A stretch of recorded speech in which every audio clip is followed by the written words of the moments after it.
बात टीसीएस ने भी करी थी। फाइनली विसल ब्लोअर एलिगेशन वो आते ही एजीएम में रह के, तो उस पर भी सवाल आया, जिस पर एक्सपेक्टेडली नंदन निलेकनी साहब जो चेयरमैन है उनका कहना था ये मैटर अब क्लोज हो चुका है, इसकी बात करने की कोई जरूरत है नहीं। और हाँ, जैसे हेमंत कह रहे थे, एक शेयरधारक ने पूछा साहब आप लोग टिकटॉक का इंडियन मॉडल क्यों नहीं लेकर आते?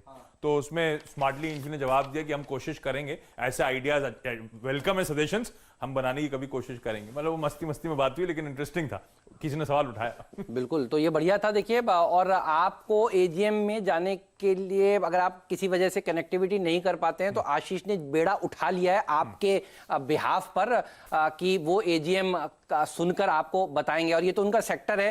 तो अब कल एचयूएल ऊपर भी बात होगी, यहीं पर आप ध्यान रखिएगा। तो ये सारी एजीएम्स की कवरेज आपको कोई नहीं करा के दे रहा है, सिर्फ और सिर्फ सीएनबीसी आवाज पर ये सारी एजीएम्स का कवरेज आपको मिलेगा। तो ये एक नई चीज है जिसकी शुरुआत हमने आज से करी है, तो सोचा आपको बता दें। और आज से एक और शुरुआत आशीष ने की है, वो है गुड बैड अगली। आप देख रहे होंगे टिकर पे नीचे यहां पर चल रहा है गुड बैड अगली रिजल्ट्स।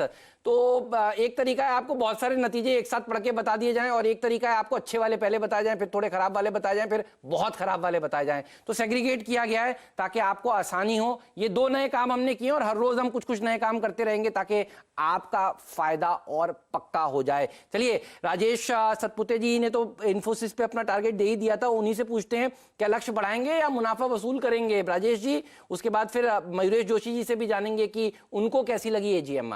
लेकिन सतपुते जी बताइए पहले आप। हेमंत, परसों के दिन यानी लास्ट वीक फ्राइडे इसमें एक रेंज ब्रेकआउट हुआ। रेंज ब्रेकआउट था 725 का, यानी 725 का रेजिस्टेंस था।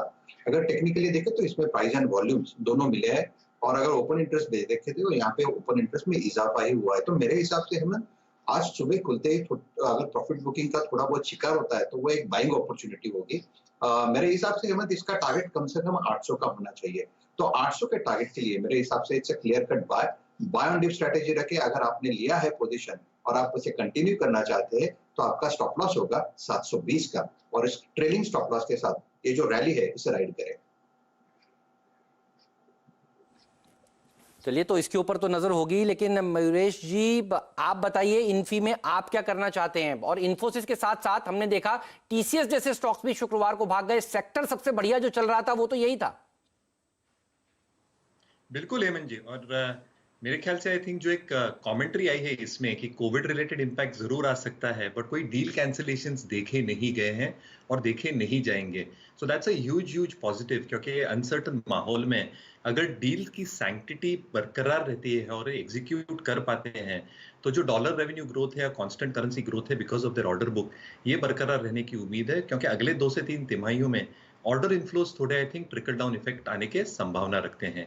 बट जैसे डिजिटलाइजेशन बढ़ेगा, and that's almost 42% Hemant ji of Infosys balance sheet at this point of time, और जो एक्सपेक्टेशन है एबिट मार्जिन की 21 और 22% के बीच में, अगर ये मेंटेन कर पाते हैं तो मुझे लगता है आई थिंक बहुत बढ़िया संकेत ये दे रही है। और जैसे एक्सेंचर की कमेंट्री थी, जो रब ऑफ इफेक्ट आता है दिग्गज कंपनियों पे, इन्फी हो, टीसीएस हो, एचसीएल टेक हो, जो सबसे चीपेस्ट वैल्यूड है बोथ ऑर्गेनिक ग्रोथ के हिसाब से, कांस्टेंट करेंसी एंड एक्सपेक्टेशन की उनके जो बिजनेस सेगमेंट्स हैं, they should start doing well. तो yes, I think view positive रहेगा। In fact I was reading a report weekend पे Hemant ji on a global banker ने 10 स्टॉक ऐसे निकाले हैं world wide, US markets, European markets और एशिया बाजारों में, जहां पे वो कहते हैं कि जो बिजनेस मॉडल्स होते हैं, जो कैश फ्लोज होते हैं और जो डिविडेंड यील्ड होती है, irrespective of the business cycle बरकरार रख सकती है जो कंपनियां, और उसमें टीसीएस का नाम शामिल है।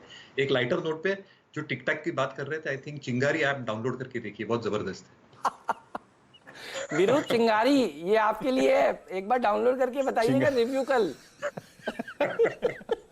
वीरू को फिल्मों का शौक है।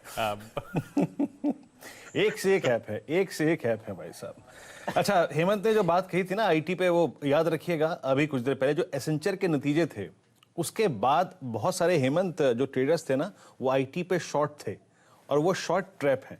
तो याद रखिएगा, बहुत सारे शॉर्ट ट्रैप भी हैं। और शुक्रवार को टॉप वाई गेनर ये पूरा का पूरा सेक्टर था, और शॉर्ट कवरिंग भी काफी अच्छी खासी थी। लेकिन अब चलते हैं आईटीसी के पास। आईटीसी ने अगर आप देखें तो बड़ा शानदार पुल बैक दिया। यकीन मानिए, मार्च 23 को इसका भाव था करीब